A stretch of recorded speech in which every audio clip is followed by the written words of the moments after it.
The 17 News at Sunrise podcast is brought to you by Clinica Sierra Vista.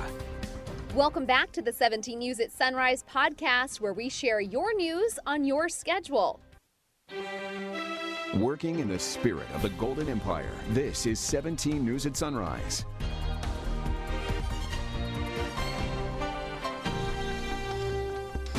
Good morning here at 5 a.m. I'm Maddie Jansen alongside Alex Fisher. Again this morning with California's soaring gas prices. And Governor Gavin Newsom yesterday released the details of his gas rebate proposal, which calls for sending hundreds of dollars to car owners and pausing some taxes on fuel. 17's Chris Burton is in studio this morning with more. Good morning, Chris. Good morning, Alex. The average price for a gallon of gas here in Kern has reached $5.83. Believe it or not, that's just under California's average. Yesterday, Governor Newsom proposed some relief, sending $400 debit cards to car owners who have vehicles registered in California. The plan would provide payments to those who own or lease gas and electric vehicles. Each individual could receive up to 2 payments. For families with more than one vehicle, payments would be capped at 2 vehicles, but that's still $800. The proposal still has to pass a legislature torn over how to address skyrocketing gas prices. Newsom's office says if approved, payments could be sent out as soon as July, but Republicans say that's not soon enough. Now, in March. That's when people are feeling the pain right now, is in the present. It's so hard for people to get by in California these days. We already had the highest cost of living in the country, and now with inflation being felt in all facets of people's lives, having to pay these just unbelievable, absurd gas prices, it's putting a lot of people, close to the edge. Newsom's plan also includes funding to make public transit free for 3 months, a nod to Californians who can't afford car ownership. The plan is set to cost around $11 billion in total, funded through the state's budget surplus. And as the governor and legislative leaders negotiate the details of any rebate proposal, Republicans say this morning they're force a vote to suspend the gas tax. In studio, Chris Burton, 17 News. Thank you, Chris. A 17-year-old boy riding a mini bike was seriously hurt in a crash last night in southwest Bakersfield. Emergency crews were called to the area of Buena Vista Road and Rotherfeld Place around 8 p.m. BPD says the teen was driving south on Buena Vista on a motorized off-road mini bike that didn't have headlights and crashed into a truck making a left turn. The boy was taken to the hospital for a severe injury to his arm. The pickup driver was not hurt. Anyone with information on the crash can call BPD at 327-7111. Firefighters were called to a structure fire on Dr. Martin Luther King Jr. Boulevard, just north of Highway 58, around 10:15 last night. As you can see, the structure appeared to be abandoned. No word on any injuries. Meantime, a house fire broke out around 10:30 yesterday morning on California Avenue, just east of Chester Avenue. Firefighters arrived to see light smoke and determined it was caused by a cooking mishap. A woman inside the home declined medical treatment. And now in your 17 Crime Watch, and one community's call to action following the shooting death of a man Tuesday evening. 17's Christian Galano has more on their efforts to curb crime. Central Bakersfield residents are watching their backs more often these days when strolling through their neighborhoods. This area that we're dealing with, this is a notorious blood area, and it's been like that for decades. BPD is investigating the latest shooting death of one man on California Avenue and Peace Street near the Maya Theater and McMurtry Aquatic Center. At first, it seemed like a fatal car accident, but in fact, it wasn't. We come here almost every weekend to see a movie, and I usually come to the water park as well during the summer, so I'm hoping that the area can be better. There's a lot of nice places over here. BPD says Central Bakersfield has seen more homicides compared to this time last year. Year to date, Bakersfield has had 8 homicide victims, 4 in Central Bakersfield. Times have changed for you, since neighborhoods. If you cross this line, you're in a different neighborhood. Now it's about money and drugs. BPD adds that in order to classify a homicide or shooting as being gang-related, proof by law enforcement based upon probable cause is required. But gang-related crime is happening at a slower rate. So far this year, only 3 homicides were classified as gang violence. Arrests? Yeah, sure, they do one thing, but they don't stop anything. And those in the community say more needs to be done to deter this violent crime that seems to be moving full speed ahead. Mentoring, bring resources, and continue to build a relationship with them. That's how you do it. You stay consistent. You just don't one-time shot and leave. For 17 News, I'm Christian Galeno. Traffic was shut down yesterday morning along Highway 178 following another car-to-car shooting. The CHP says it happened around 10 a.m. near Oswell and Fairfax roads. A portion of the highway was closed in that area for several hours. CHP says no one was hurt, but they did not provide any further information on the shooter or shooters. A man who police say robbed a Walmart before leading officers on a high-speed chase was taken into custody yesterday morning. Bakersfield police officers responded to a report of a robbery at the Walmart on Colony Street just before 5:30.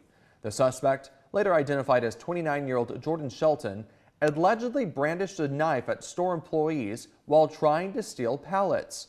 BPD says Shelton led officers on a pursuit, traveling northbound on Highway 99 at high speeds. That pursuit was called off, but police were able to track him down in the area of Rio Miranda and Buck Owens Boulevard. He was arrested for robbery, felony evading, and brandishing a weapon. Dozens of students and staff were evacuated after reports of a gas leak near Vista West High School yesterday morning. Just before 8 o'clock, Kern County firefighters received reports of a gas odor and Vista West students experiencing chest pains. More than 70 staff members and 17 students were evacuated. Responders found no evidence of a gas leak. Firefighters said the gas odor had dissipated by the time they got there, and no students or staff members needed medical attention. The coroner's office has identified a man killed in a crash on Highway 58 in Tehachapi. It happened around 11 Tuesday morning on eastbound Highway 58 and Mill Street. CHP says 51-year-old Gabino Perez Martinez of San Bernardino was the truck driver of a semi-truck that hit the center median, spilling more than 100 gallons of diesel fuel in the road. Martinez died at the scene. In your 17 Court Watch this morning, jury selection did not begin yesterday as scheduled in the trial of Matthew Queen. Queen is accused of torturing and killing a man in what's become known as the Bakersfield 3 case. Here's video of Queen in the courtroom earlier this month. Jury selection was set to begin yesterday, but another case is ongoing in the assigned courtroom. Queen is also charged with multiple gun, kidnapping, and threat offenses stemming from other incidents. Queen and ex-girlfriend Bailey Despot are accused of torturing and killing Micah Holsenbake. Despot, Holsenbake, and a third person, James Kolstad, were acquaintances, dubbed the Bakersfield 3, after being killed or going missing within months of each other in 2018. 5:35 is your time now. A Bakersfield man with a long rap sheet was found guilty yesterday of attempted murder. 64-year-old David Castillo faces 25 years to life in prison. He was also convicted on a charge of aggravated mayhem. Prosecutors say on February 1st, 2020, Castillo stabbed the estranged mother of his children numerous times in her face and arm. Castillo is also accused of 2 previous violent felony strike convictions against other women, which could extend his sentence after a bench trial scheduled for March 30th. A Bakersfield man who raped a woman in front of her baby faces nearly 80 years behind bars. A jury convicted Arthur Ponce of kidnapping, rape, child cruelty, and other offenses. Prosecutors say in July 2020, Ponce forced the woman into a car, threatened her, and then raped her in front of their 2-month-old child. Ponce is scheduled to be sentenced April 21st. Meantime, a Tehachapi man who admitted to sexually abusing a 4-year-old girl was sentenced yesterday to 17 years to life in prison. According to prosecutors, Jonathan Scroggins molested the girl while he babysat her in December 2020. The victim's 8-year-old sister witnessed some of what occurred. A jury last year convicted Scroggins of 2 felonies, including possession of child pornography. And now to the latest on the coronavirus in Kern County. Public Health yesterday reported 14 new deaths and 89 new positive cases of the virus. Our death toll now standing at 2,244. State data shows 39 patients hospitalized in Kern County with COVID and 8 more in intensive care units. These numbers indicate that although new cases and hospitalizations continue to drop, the health department is still weeks or even months behind when it comes to reporting deaths. Meantime, Moderna says its COVID-19 vaccine works as well for children under 6 as it does for adults. The pharmaceutical company says 2 25 microgram doses for kids ages 6 months to 5 years old induced similar immune responses to its adult regimen. The 2 doses were given 28 days apart. Moderna says most side effects in the study were mild or moderate and more frequent after the second shot, similar to those with adults. Based on the data, Moderna will ask the USDA for emergency authorization of the drug for this age group in the next few weeks. A Tehachapi woman who refused to comply with the COVID vaccine mandate for teachers has been on unpaid leave since October. Now she's fighting her school district to get her job back. 17's Marco Torres has more. Lori Cisneros has been on unpaid leave for 6 months. Her savings are long gone and is getting by because of her husband. This is all because she refuses to comply with the COVID vaccine mandate for teachers because she says it's her religious right. I invoked my religious exemption in October of 2021 because of my own personal, moral, and religious beliefs that I cannot do the weekly testing or the COVID vaccine. Cisneros says she's tried to work with Kern County Superintendent of Schools and provided compromises so she could continue to work. So I offered to continue masking and social distancing. I could work behind a plexiglass barrier at the front of the classroom. Of course, the most obvious one to me would be to be able to work remotely. But the district turned these down and decided unpaid leave would be the best alternative. Unpaid leave means they stopped my paycheck. They stopped my medical insurance for myself, my husband, and my children. And they stopped my retirement. Everything's on hold. KCSOS told 17 News it offers employer-purchased at-home saliva tests as reasonable accommodations to those requesting exemption from the vaccination. But Cisneros chooses to not do weekly testing. At this month's KCSOS board meeting, trustees of the board discussed the mandate. When you have a company that's got rules, follow them or quit and go get another job. That's all you got to do. This is a free country. This is a free country. And you don't have to work here. You know, you don't have to follow the rules.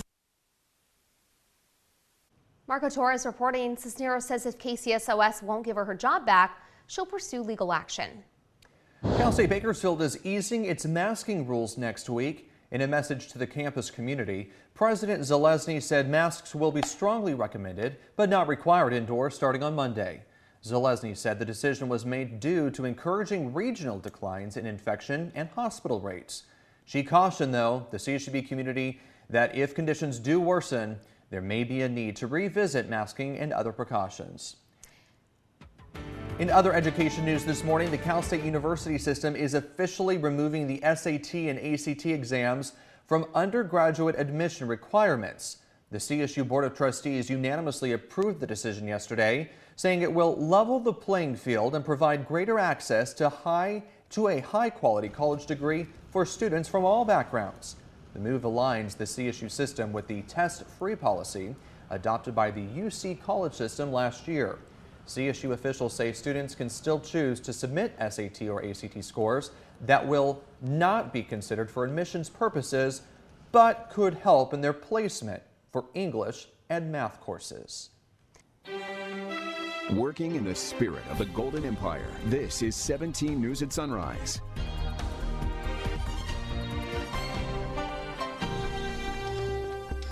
The 17 News at Sunrise podcast is a production of KGET and Nexstar Media Group. For more on all of the headlines in today's show, head to kget.com.